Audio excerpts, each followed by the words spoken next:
여러분 안녕하십니까, 강신업 변호사입니다. 이상민 행정안전부 장관이 소환 조사를 통보받았습니다. 여인영 국군방첩사령관도 소환 조사를 통보받았습니다. 지금 비상계엄 사태를 수사하는 경찰 국가수사본부가 지금 소환 통보를 한 겁니다. 검찰이 소환 통보를 한 게 아니라 지금 경찰의 국가수사본부 특별수사단에서 소환 통보를 한 겁니다.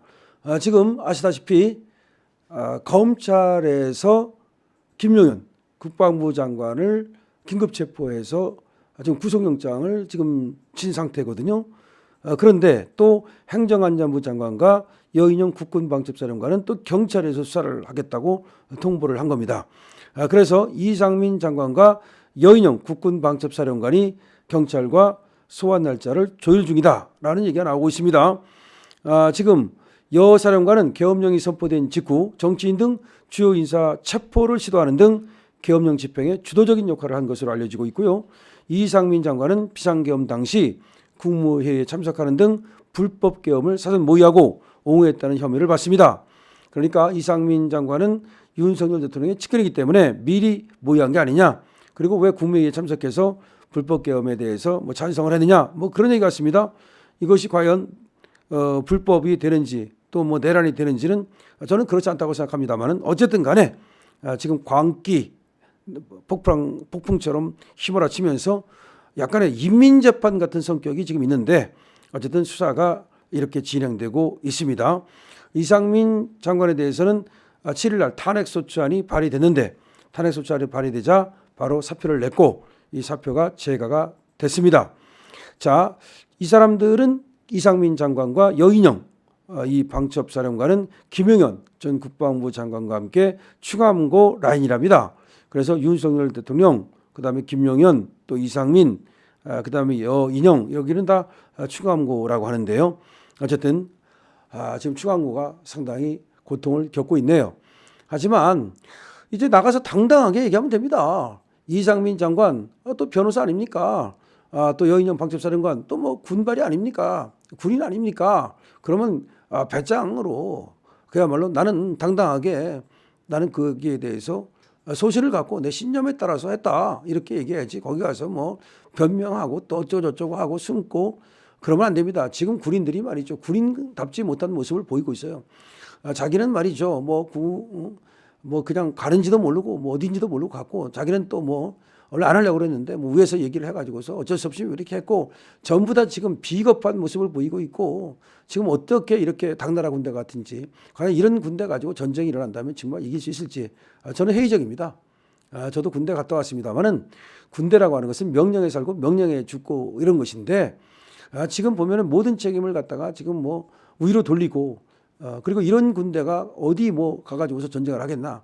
심지어 이런 얘기까지 했습니다. 707 거기 단장인가 뭔가 하는 사람은 지금 국회에 나갔던 그 군인들이, 계엄군들이 극심한 스트레스를 겪고 있다. 그래서 안아달라 국민들이 이런 얘기를 하는데, 참 거기 나가서 무슨 전쟁과 같은 상황이 벌어진 것도 아니고, 무슨 사람이 죽거나 다치거나 그런 상황도 아니고, 하다못해 시위 전경들 말입니다. 옛날에 데모를 하다가도 그것도 진압 나가가지고서 그냥 오히려 군중들에게 두드려 맞기도 하고, 그 다음에 또 그야말로 엄청나게 그 고생을 하고 체류탄이 그냥 날아다니고, 그런 어떤 전경들도 그걸 하루도리로 하면서도 저런 소리를 안 하는데, 그 잠깐 말이죠, 국회에 갔다 온 것이 전부 단데 그것이 엄청나게 정신적으로 무슨 스트레스가 되느니, 이런 거를 겪으면서 이런 것들을 보면서 정말 대한민국 정말 큰일 났구나라는 생각을 하게 됩니다. 어쨌든 간에 지금 광기가 휘몰아치면서 여기 조금이라도 관여된 사람들을 갖다가 무슨 수사를 하겠다, 체포를 하겠다, 구속을 하겠다, 그러고 있네요. 윤석열 대통령 옆에서 도와줬던 사람들이, 물론 간신들도 많이 있습니다. 저는 미리부터 간신들을 갖다가 미리 처단해야 된다, 간신들은 내보내야 된다, 이런 얘기를 했습니다만은, 또 옆에 있는 사람들이 다 간신은 아닙니다. 어떤 사람들은 정말로 그 대통령이라고 하는 고단한 그런 어떤 일을 할 때 옆에서 힘이 돼주고, 그 다음에 또 조언을 해주고, 또 멘토 역할을 해주고, 이런 사람들이 있습니다. 그런 사람들 덕분에 국정이 돌아가는 것이고, 우리가 편안히 발 뻗고 잔 겁니다. 경제니 외교니 국방이니 이런 모든 것들이 대통령이 하는 거지만, 대통령이 혼자서 할 수 있는 것은 아니지 않습니까? 그런데 그런 대통령을 도와서 보이지 않는 곳에서 묵묵히 일하는 사람들이 있습니다. 근데 그런 사람들이 말이죠. 한순간에 마치 계엄 어떤 그 내란 범으로 이렇게 몰리는 이런 일은 정말로 너무나 황당하다고 생각을 합니다. 이상민 행정안전부 장관도 이제 퇴임을 하면서 얘기를 했습니다. 하루하루가 즐겁고 행복한 순간이었다라고 말을 했습니다. 그러니까 장관하는 동안에 나름대로 자기는 최선을 다해서 즐겁게 행복하게 그렇게 장관직을 수행했다라는 말입니다. 그럴 수 있어야죠. 그 정도 돼야죠. 지금 물론 그 전에 차라리 이상민 행정안전부 장관 같은 경우는 그만뒀더라면 이번에 이렇게 뭐 탄핵이니 무슨 뭐 또 경찰에 불려가느니 이런 일이 없어질 텐데 오히려 대통령 옆에서 대통령을 지키고 보좌하다가 결국은 또 수모를 당하는 이런 일이 발생하는데, 하지만 이거는 수모 그렇게 어떤 부끄럽게 생각할 일이 전혀 아니다. 무슨 도둑질을 한 것도 아니고 대장동처럼 무슨 그런 어떤 돈을 모은 것도 아니고 그다음에 인허가권을 남발한 것도 아니고 거짓말을 하고서 공직선거법을 위반한 것도 아니고 그야말로 정정당당하게 그야말로 아주 그 무쇠 뿔처럼 이렇게 나가면 될 것 같습니다. 어쨌든 이상민 행정안전부 장관과 여인영 방첩사령관이 이제 소환 통보를 받았다는 사실. 그런데 이상민 장관 같은 경우에는 모르겠습니다. 그 제가 뭔지를 모르겠는데 하여튼 뭐 미리 모의를 했다. 그다음에 국무회의에 참석했다. 글쎄요. 앞으로 뭐 수사를 해봐야 정말로 죄가 되는지는 따져봐야 되겠죠. 여러분 아시다시피 박근혜 대통령 때도 말이죠.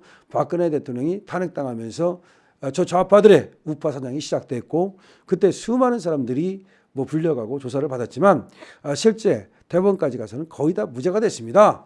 앞에서 수사를 받았던 사람들 그리고 1심에서 유죄를 받았던 사람들도 끝내 무죄가 됐습니다. 그러니까 정말 어떻게 보면 조금 견디고 참는 것이 모욕적이라고 느껴질 수도 있습니다. 그러나 대통령을 옆에서 모셨다는 것이 그것이 하나의 죄라면 죄가 되겠죠. 그렇지만 그것은 또 훗날 큰 영광으로 또 돌아올 것이라고 저는 봅니다. 그래서 지금 저 광기 속에서 약간의 모욕감을 느낀다 하더라도 또 저 광기 속에서 약간의 어떤 어려움이 있다 하더라도 그것을 능히 견디는 것이 필요하다는 생각을 합니다. 여러분들은 어떻게 생각하십니까? 자, 이 동영상에 대해서 여러분들이 동의하신다면 댓글을 많이 달아주시고요. 그 다음에 이 동영상이 많은 사람들에게 또 알려져서 우리 자유우파를 지키고 또 윤석열 대통령을 지키는 그런 역할을 할 수 있도록 공유를 많이 부탁드립니다. 자, 지금 윤석열 대통령 굉장히 어렵습니다. 아직까지는 지금 용산에서 집거하고 있는데요. 별 지금 담화라든지 내지는 어떤 얘기를 내놓지 않고 있습니다. 하지만 윤석열 대통령이 생각보다 굉장히 꼼꼼하고 그리고 또 검찰 생활을 하면서 아주 그 갈고 닦은 그런 어떤 노하우가 있기 때문에 이 수사를 한다고 그러는 거에 대해서 어떻게 대응할지를 알고 있을 겁니다. 그래서 용산에서 지금 대응책을 논의하고 있을 것으로 저는 보는데요. 당당하게 대응을 해서 그야말로 저 좌파들의 우파 사냥을 막아주시기를 부탁을 드리겠습니다. 여러분 댓글 많이 달아주시고 공유해 주시고 그리고 특히 구독해 주십시오. 강신업 TV입니다.